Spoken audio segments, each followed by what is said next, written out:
नमस्कार। ये सी प्रोग्रामिंग का लेक्चर 2 है और फर्स्ट लेक्चर में हमने अंडरस्टैंड किया था कि प्रोग्रामिंग क्या है।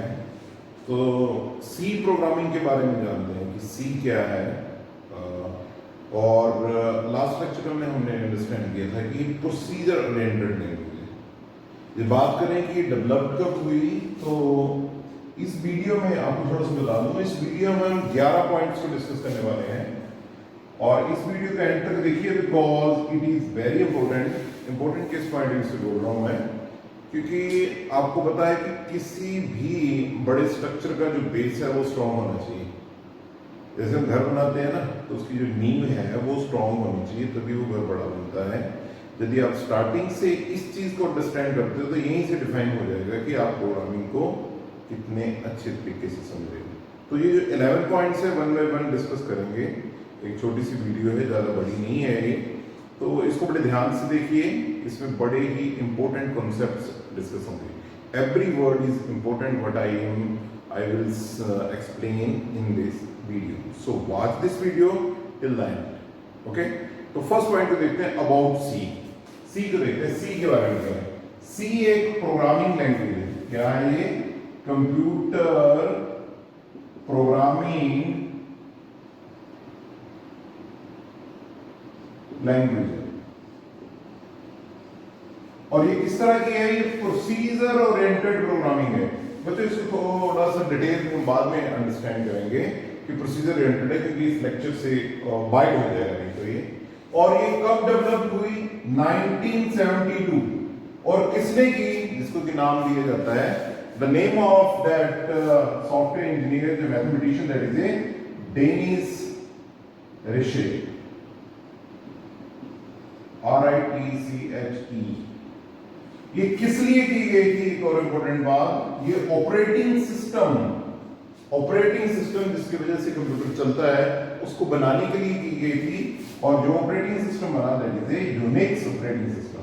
अभी आप सुनते होंगे लाइनेक्स, आपने सुना होगा। यदि हम इस लिनक्स यूनिक्स की बात करें तो ओपन सोर्स में आता है। विंडो की तरह ये पेड नहीं है, तो विंडो बाद में बनती है, जैसे डॉस ऑपरेटिंग सिस्टम पहले आया है। ये किस तरह की लैंग्वेज है? ये एक journal purpose programming language, PL programming language. क्यों ऐसा बोल रहा हूं मैं? क्योंकि आपने इसके बाद सुना होगा बेसिक, फोर्ट्रैन, पास्कल। ये कुछ ऐसी लैंग्वेज थी जो स्पेसिफिक थी। फोर्ट्रैन फार्मूला ट्रांसलेशन वो मैथमेटिक्स के लिए थी। तो ये क्या है? जनरल पर्पस थी।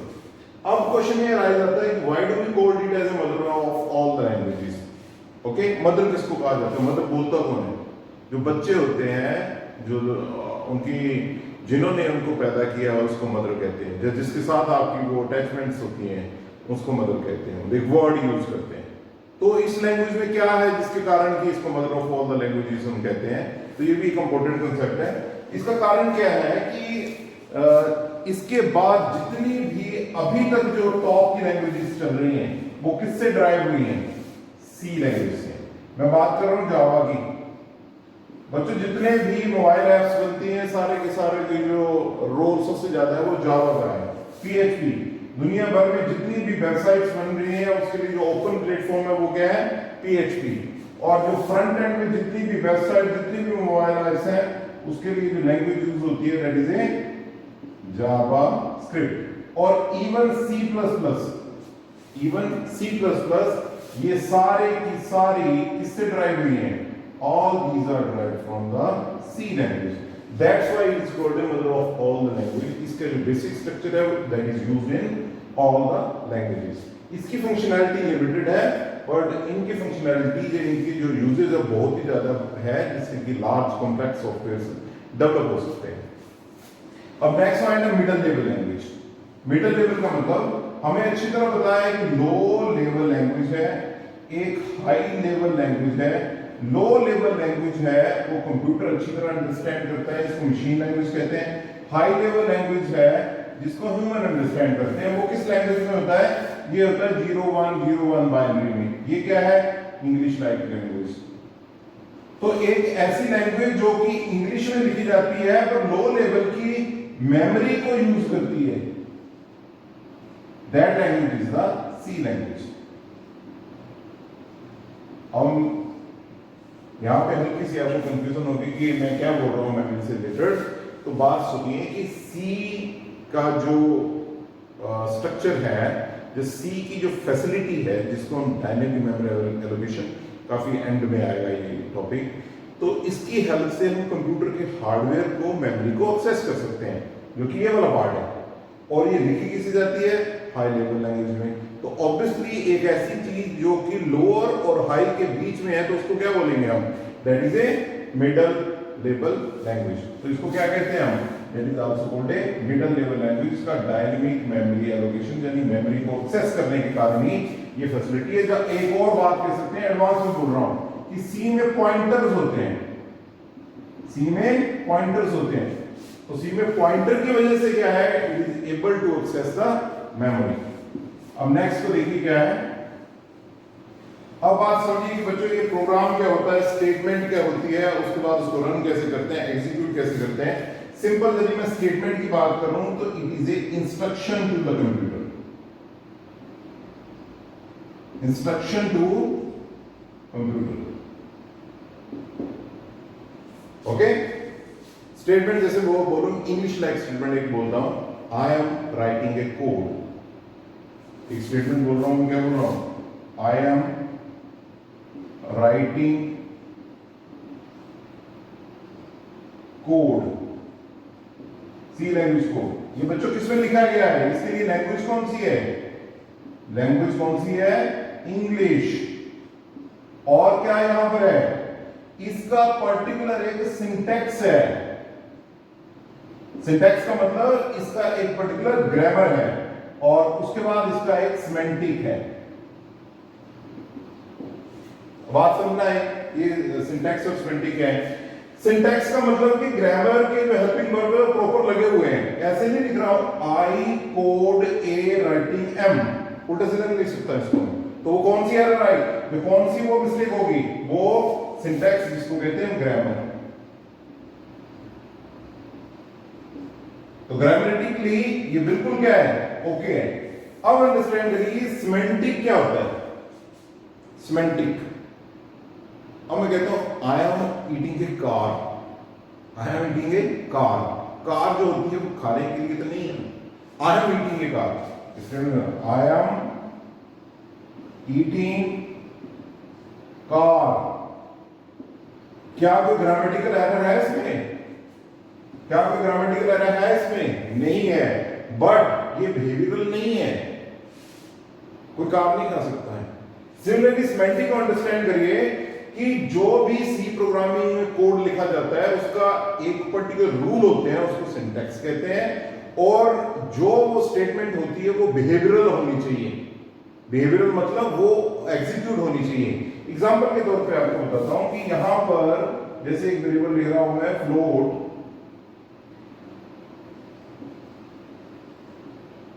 x इज इक्वल टू 0, और यहां पे कर रहा हूं मैं x प्लस प्लस।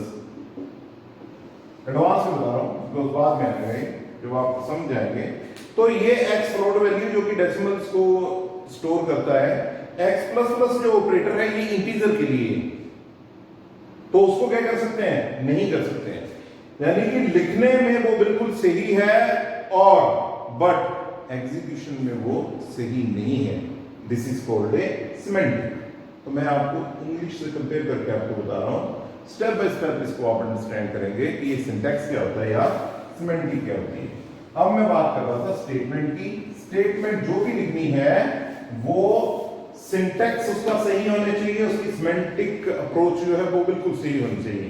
जो स्टेटमेंट्स हैं वो इंस्ट्रक्शन होती है कंप्यूटर को, और ग्रुप ऑफ स्टेटमेंट को कहते हैं हम ग्रुप ऑफ स्टेटमेंट। जो ग्रुप ऑफ स्टेटमेंट्स होती है वो क्या बनती है? एक program. Day to day life में भी हम वर्ड यूज करते हैं प्रोग्राम। आज का क्या प्रोग्राम है? प्रोग्राम का मतलब आपने कहां जाना है, कैसे जाना है, वहां क्या करना है, वापस कब आना है, किसके साथ जाना है, ऐसी कुछ चीजें। तो ये जो मैंने बोला है all these are the statement. यदि कंप्यूटर की बात करें तो ऑब्वियसली ये वाली चीजें हमें किसी एक लैंग्वेज में लिखनी पड़ती हैं। तो जो ये स्टेटमेंट्स इकट्ठी होकर किसी ग्रुप को बनाती हैं, कोरिलेटेड स्टेटमेंट, उसको कहते हैं प्रोग्राम। अब बच्चों ध्यान से समझो, ये जो प्रोग्राम है आप किसमें लिख रहे हैं? सी लैंग्वेज में। किसमें लिख रहे हैं? सी लैंग्वेज में। तो जब इस प्रोग्राम को लिखते हैं तो इसको हम सेव करते हैं। और बात समझ रहे, कंप्यूटर में आप सभी जानते हैं सेव का मतलब क्या होता है।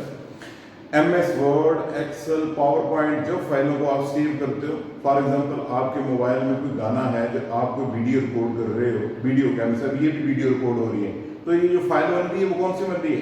MP4 extension. तो यदि वर्ड में काम कर रहे हो तो उसकी एक्सटेंशन क्या बढ़ेगी? .docs। यदि आपने कोई इमेज फोटोशॉप पे या इमेज कोई बनाई है, जब आप अभी इमेज कोई खींच रहे हो, मोबाइल से खींच रहे हो, तो उसकी एक्सटेंशन क्या होती है? .jpg, .png, .gif, ऐसे। वैसे सी के प्रोग्राम को हम क्या कहते हैं? एक फाइल की तरह सेव होता है वो, और उस फाइल की जो एक्सटेंशन होती है वो होती है .c, सिर्फ .c। तो जो प्रोग्राम बनाते हैं हम उसको क्या करते हैं? सेव एज ए फाइल, और उसकी एक्सटेंशन क्या होती है? सी। अब इंपॉर्टेंट बात यहां पे मैं ये बता रहा हूं कि जो सी का प्रोग्राम है वो किस लैंग्वेज में लिखा गया है? हाई लेवल लैंग्वेज, या आप बोल लो मिडिल लेवल लैंग्वेज में, यानी कि किसमें लिखा गया है? इंग्लिश में लिखा गया है। Now this program is convert to machine language, ML। ठीक है, किसमें कन्वर्ट होगा वो प्रोग्राम? किसमें कन्वर्ट होगा? मशीन लैंग्वेज में। क्यों कन्वर्ट होगा? पहली वीडियो में भी बताया, जो लास्ट वीडियो हमने किया है, because computer understand the binary code, तो उसी में वो एग्जीक्यूट करेगा। ये जो प्रोग्राम सी का प्रोग्राम मशीन लैंग्वेज में कन्वर्ट होता है बच्चों, इसको कहते हैं हम कंपाइलेशन। इसको कहते हैं हम कंपाइलेशन। और जब ये कन्वर्ट हो जाता है उसके बाद क्या होता है? ये एग्जीक्यूट। उसके बाद क्या होता है?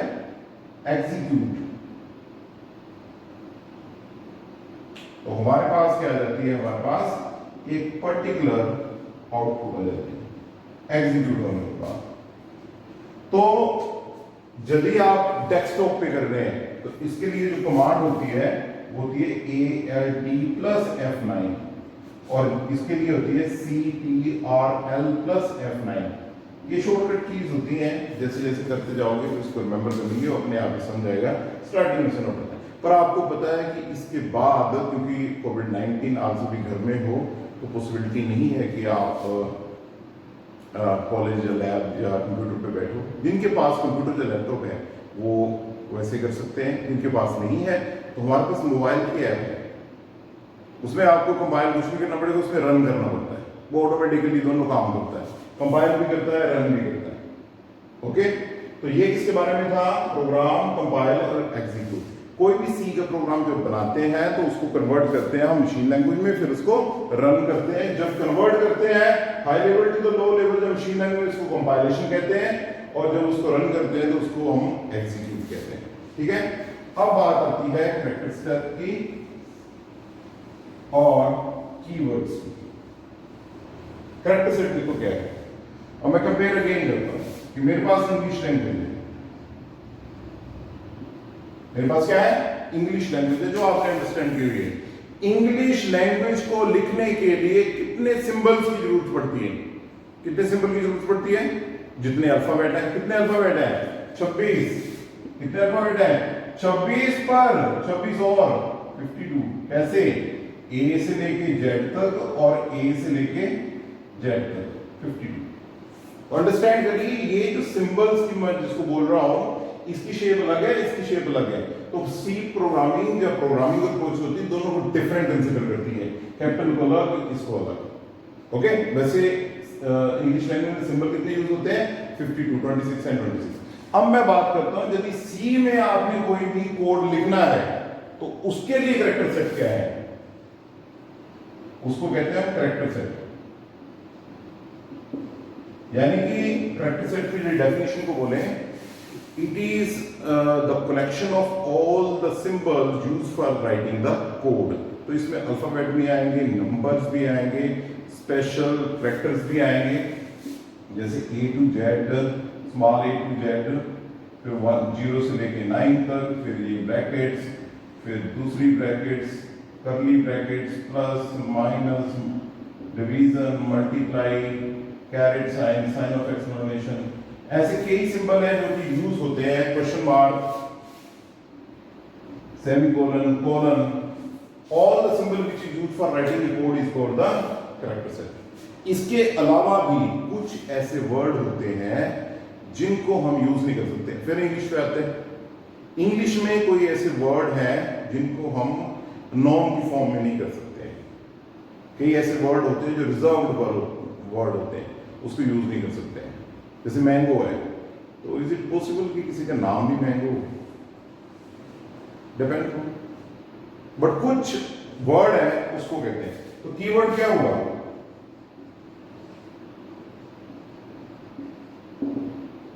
कीवर्ड क्या होते हैं? वो ऐसे स्पेशल वर्ड होते हैं जिनको आप यूज नहीं कर सकते हैं, जिनके फिक्स मीनिंग होते हैं। दो चीजें हो गई, ऐसे वर्ड जो कि रिजर्व है और ऐसे वर्ड जिनको आप यूज नहीं कर सकते हैं और जिनके मीनिंग्स क्या है, बिल्कुल फिक्स है, it can not be change. और ये कितने कीवर्ड्स हैं? 32 कीवर्ड्स हैं। कौन से कीवर्ड है वो आपको यहाँ पे डिस्प्ले हो रहे हैं कि कौन कौन से कीवर्ड है। These are the 32 keywords. With the passage of time आप इस चीज को अंडरस्टैंड करेंगे। तो ये इंपॉर्टेंट पॉइंट थे, 11 पॉइंट्स, और 11 point may be the 11 questions. Hopefully आपके क्लियर हुए हैं। यदि नहीं हुए हैं तो इस वीडियो में आप कमेंट में मेंशन कर सकते हैं, मैं वहां पे आपको डिटेल कर दूंगा। और कमेंट जरूर करिए सो दैट कि मेरे को पता चले कि किस किस ने ये वीडियो देखी है, क्योंकि ऑनलाइन चल रहा है, क्योंकि क्लासरूम तो नहीं है, तो ऑब्वियसली ये मैटर करता है कि कोई आपकी वीडियो देख रहा है तो वो कौन देख रहा है, तो इस पॉइंट ऑफ व्यू से। ठीक है, for that contribution thank you.